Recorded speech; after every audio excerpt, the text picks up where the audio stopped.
सभी दर्शक श्रोता मावली को बारंबार प्रणाम, कोटि कोटि प्रणाम।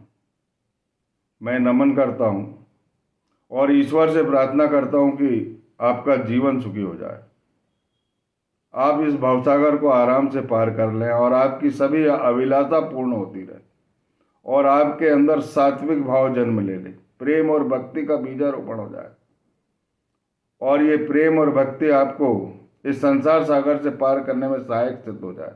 ईश्वर की आप पर कृपा हो जाए और वैसे भी आप पर ईश्वर की कृपा है। इस कृपा से ही संत कथा का वाचन होता है और संत कथा सुनने से और संत कथा करने से परमात्मा की प्रसन्नता का कोई पारावार नहीं रहता। आपने पिछली कथा में साईं स्वर्ण अमृत कलश, जिसमें गंगा यमुना का पवित्र तीर्थ है और जिसकी ज्योति को जलाए हेमांत पथ में, आपके देवघर में स्थापित है, आपके हृदय में स्थापित। संत कृपा भी है आपके ऊपर और ईश कृपा भी है और संत और ईश में कोई अंतर नहीं। बड़ी मार्मिक कथा है। निजाम रियासत नांदेड़ की कथा है। वहाँ के एक कुली बेचारे बहुत मेहनत करते थे, बहुत परिश्रम करते थे और मेहनत का ये धन अर्जित करके अन्न लाते थे जिसे ईश्वर स्वीकार करते हैं और लोगों का भला करते थे। उन पर ईश कृपा थी और वो जिसको जैसा बोलते थे वैसा हो जाता था। सबका भला, सबका कल्याण, निस्वार्थ भाव, मैं और तू का भेदभाव नहीं था। भले ही वो मुस्लिम जाति के थे लेकिन अंदर कोई भेदभाव नहीं था। बड़े दयालु स्वभाव के थे। दया उनके अंदर रग रग में भरी हुई थी। ये ईश कृपा है, ये संत कृपा है, उनके गुरुदेव की कृपा है, परमात्मा की कृपा है। और उसी नांदेड़ में एक बड़ा संभ्रांत परिवार रहता था। श्रीमान जी का नाम है नांदेड़ के रतन जी सापुर जी बाड़िया। धन कनक से भरा हुआ लबालब घर भरा हुआ, पैसे देने की कोई कमी नहीं, बहुत सारी जमीन खेती बाड़ी के लिए, बहुत सारे नौकर, घर में बहुत सारी काम करने वाले कर्मचारी, दासियां, हाथी, घोड़ा, पालकी, रथ, मोटर गाड़ी, ये सब चीजें थी। बहुत सारा पैसा था। गरीबों को दान पुण्य भी करते थे, अच्छे थे, सब कुछ था। लेकिन मन में एक संताप था। एक लंबे समय तक, दीर्घ काल तक उन्हें संतान की प्राप्ति नहीं हो रही। पति और पत्नी बहुत दुखी रहते थे और वो बच्चों को हर चीज बांटा करते थे, मिष्ठान बांटा करते थे, गरीबों को दान करते थे, कपड़े देते थे, सब कुछ देते थे। लेकिन कहते हैं ना कहीं परमात्मा कोई ना कोई दुख छोड़ देता है। लेकिन उस दुख के सहारे परमात्मा की बड़ी कृपा होती है। उस दुख के सहारे परमात्मा से प्रेम भी हो जाता है और उन्हें बहुत, भगवान से बहुत प्रेम हो गया था और प्रार्थना करते थे मन ही मन कि हे प्रभु, कभी हमारी मनोकामना पूरी होगी, हमारे आंगन में बच्चे किलकारी मारेंगे, उनकी गूंज से हमारा आंगन भरेगा क्या? कभी हमारी अभिलाषा पूर्ण होगी क्या? इतने सारे बच्चे खेलते रहते हैं, हम देखते हैं। बेचारों की आंखों में पानी भर जाता था। रोज रात को दोनों पति पत्नी प्रार्थना करते थे और आंखों में आंसू भरकर सो जाते। उनके घर में अचानक संत मौला साहब पहुंच जाते। ईश कृपा समझिए, संत कृपा समझिए। जहां संत के चरण लगते हैं, आपके देवघर में अगर सदगुरु है, संत है, तो परमात्मा दिखने में आपको ज्यादा देर नहीं लगेगी। आप कितनी भी कोशिश कर लो डायरेक्ट परमात्मा को प्राप्त करने के लिए, बहुत सारी तकलीफें आएंगी, बहुत सारे संकट आएंगे। एक टार्च दिखाने वाला, एक प्रकाश दिखाने वाला होना, खंदकों और खाइयों में गिरने से बचाने वाला होना, संत वहां प्रकट हो जाते हैं। अब वो किस भावना से प्रकट हो जाते, कथा में आगे आपको प्रकट हो जाएगा। क्योंकि संत सब एक होते, शरीर से अलग अलग होते। मैं बार बार कहता हूँ कि आपके कोई संत है, वो मेरे ही संत, मेरे ही साईनाथ। मैं सब जगह जाता हूँ, मेरे साईनाथ ने मुझे ये सिखाया कि सब देवों में मुझे देखो, सब प्राणियों में मुझे देखो, यहाँ तक कि जो दृश्यमान जगत है उसमें मुझे देखो, जो अदृश्यमान जगत है उसमें भी मुझे देखो। इसके बाद भी मैं अनंत हूँ। और जो मेरी प्रार्थना करता है, चाहे वो किसी भी नाम से प्रार्थना करे, भेदभाव नहीं होना चाहिए, मन में पवित्रता रहना चाहिए। मैं अविलंब प्रकट होकर सहायता करता हूँ, और सहायतार्थ वो प्रकट हो। उन्होंने उनसे कभी नहीं बोला कि मैं इस वेदना से, इस पीड़ा से हूँ। उनका जलपान कराया, स्वागत किए, दोनों में बहुत वार्तालाप हुआ, और उन्होंने आशीर्वाद भी उन्हें दिया और कहा कि अल्लाह तुम्हारा भला करे, कालांतर में तुम्हें एक संत प्राप्त होंगे। अद्भुत लीला। इसके बाद क्या होता है, थोड़े ही समय बाद भगवान भी सोच लेते कि इसकी व्याकुलता दूर करना, इसके घर में संतान का तांता लगा देना। वो माध्यम देने लगते, उनका परिचय दासगणु महाराज से हो जाता है। दासगणु महाराज से पूरा अपना हृदय खोल देते। परमात्मा ने सब कुछ दिया है, लेकिन जिस घर में संतान नहीं है उस घर की दशा क्या होगी?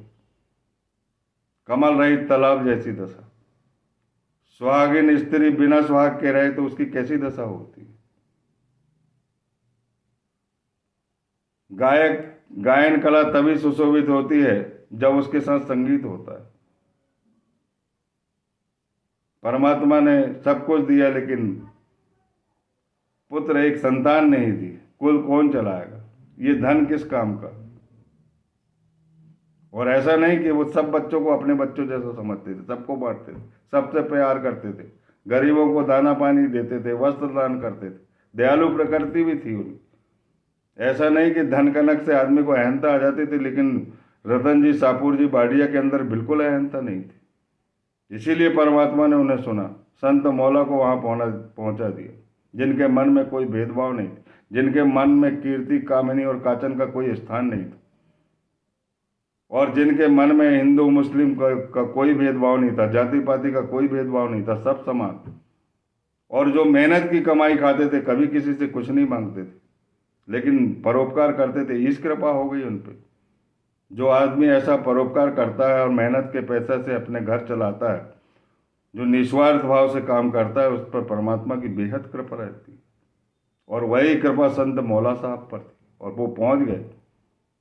और पहुंचने के बाद उनका अच्छा आवभगत हुआ, दान पुण्य हुआ, दक्षिणा दी, लेकिन वो दक्षिणा लेते नहीं थे।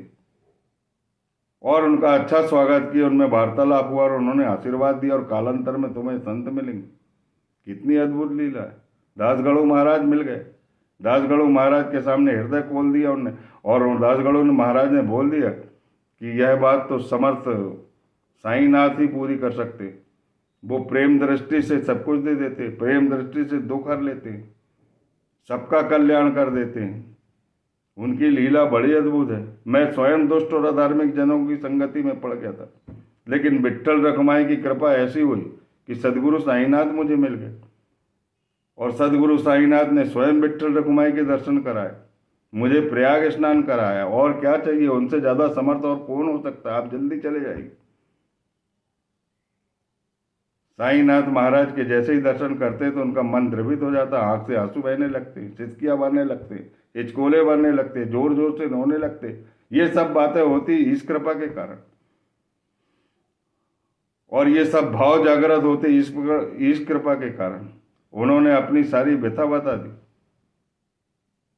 साईनाथ महाराज ने उन्हें आलिंगन किया और कह दिया तुम्हें पुत्र रत्न की प्राप्ति होगी, और दक्षिणा मांगी। तो उन्होंने सहर्ष 5 रुपए दक्षिणा दिया। पहले उन्होंने 5 ही रुपए दक्षिणा मांगी थी,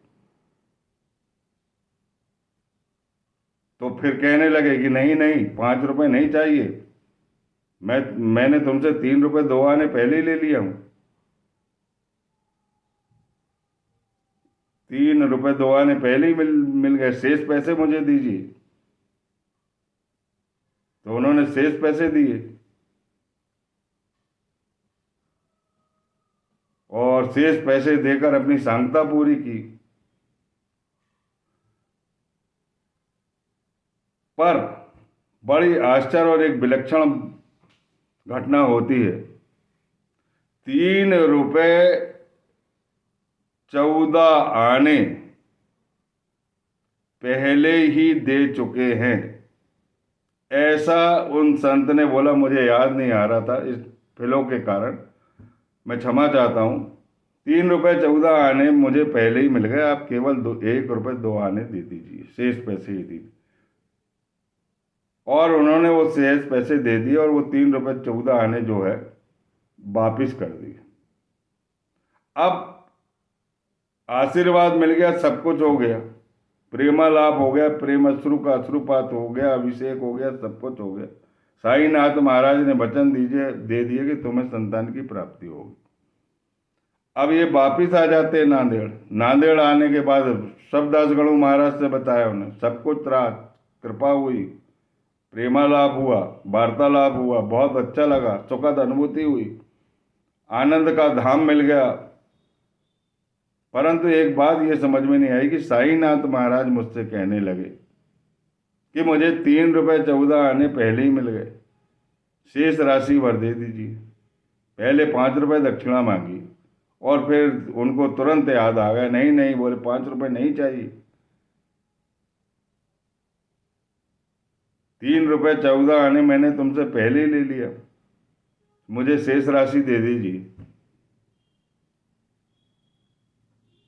दासगणु महाराज को पहले तो समझ में नहीं आया, लेकिन साईनाथ महाराज की जिन पर कृपा होती है वहाँ अनेक रहस्य की गुत्थियाँ सुलझ जाती है। इस कृपा से उनको ध्यान आ गया कि आपके यहाँ पे याद करो, कोई आया था क्या, कोई फकीर आया था क्या? तो उन्होंने बोले संत मौला साहब आए थे। तो बोले उनको क्या दक्षिणा दी, क्या खर्चा आया, क्या उनके स्वागत में कोई पैसा खर्च हुआ है, थोड़ा जोड़ कर बताओ। तो उन्होंने ध्यान में लाकर उस बात को क्रम से ध्यान में लाकर जोड़े तो 3 रुपए 14 आने खर्च पाए गए। उनकी आंख से अश्रुधारा बहने लगी, पुनः साईनाथ के प्रति प्रेम उमड़ गया, रोम रोम में भक्ति बढ़ गई, प्रेम हृदय में समा गया साईनाथ की लीला देख के। और कहते हैं कि उनके यहाँ संतानों का ऐसा तांता लगा कि 12 संतानें हुई, जिसमें 8 संतानें खत्म हुई, 4 संतानें जीवित रही। कैसी अद्भुत लीला है साईनाथ महाराज की।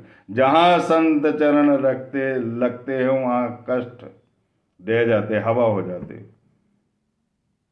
अनिष्टों की होली हो जाती है, कोई कष्ट वहाँ शेष नहीं होता, मनवांछित बल की प्राप्ति होती। ऐसा लगता जरूर है कि भगवान हमको बहुत कष्ट आ रहा है, लेकिन भगवान पूर्ण संवेदना के साथ आपका ध्यान रखता है। जैसे माँ अपने शिशु का संवेदना पूर्वक ध्यान रखती है, हर एक बात का ख्याल रखती है, ऐसे ही सदगुरु माता ख्याल रखती है। अपने को लगता है ऐसा क्योंकि अपना विश्वास कमजोर है। इसीलिए सब लोग विश्वास बढ़ाएं, प्रेम बढ़ाएं, भक्ति बढ़ाएं और ये स्वर्ण कलश को जलाएं जिसमें गंगा यमुना का तीर्थ जल है, और अपना अंधकार दूर करें, हृदय में स्थापित करें।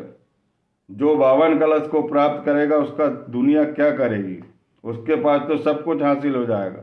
जहाँ संत चरण लगते हैं, संतों की धूल रहती है, जहाँ संतों का स्वागत होता है, जहाँ चाय चिलम और चाहत होती है। हे बेटा बेटियों, कथा सुनने के बाद फकीरों को मंदिर में जाकर चाय चिलम जो भी उनका पान बीड़ी से स्वागत करना मत भूलना। धन का ढेर लग जाएगा, अंबार लग जाएगा। शपथ पूर्वक ये बात कह रहा हूँ, फकीरों से प्रेम रखो, दया करो उनके ऊपर, लाचारों की सहायता। और एक बात ध्यान रख लो, जहाँ संत कृपा रहती है, जहाँ ईश कृपा रहती है, वहाँ पात्र व्यक्ति से ही आपकी मुलाकात होगी। बोलिए सच्चिदानंद सदगुरु साईनाथ महाराज की जय। जो इस कथा को ध्यान पूर्वक सुनेगा, पालन करेगा, वहाँ धन का अंबार लगेगा, कष्टों की होली जलेगी, अविलंब मनोकामना पूर्ण होगी, और वहाँ अंधकार दूर होगा, अज्ञानता दूर हो गई, और राग और द्वेष जो ईर्षा भाव है वहाँ कभी पनप नहीं पाएगा, और हमेशा हमेशा के लिए आप सुखी हो जाओगे। इसीलिए संतों की कथा को ध्यान पूर्वक सुने। संत ज्ञानेश्वर महाराज ने लिखा है, बार बार कहा है कि संत की जीवनी की कथा जो कहता है और जो सुनते हैं उन पर ईश कृपा अविलंब रहती है। बोलिए सच्चिदानंद सद्गुरु साईनाथ महाराज की जय।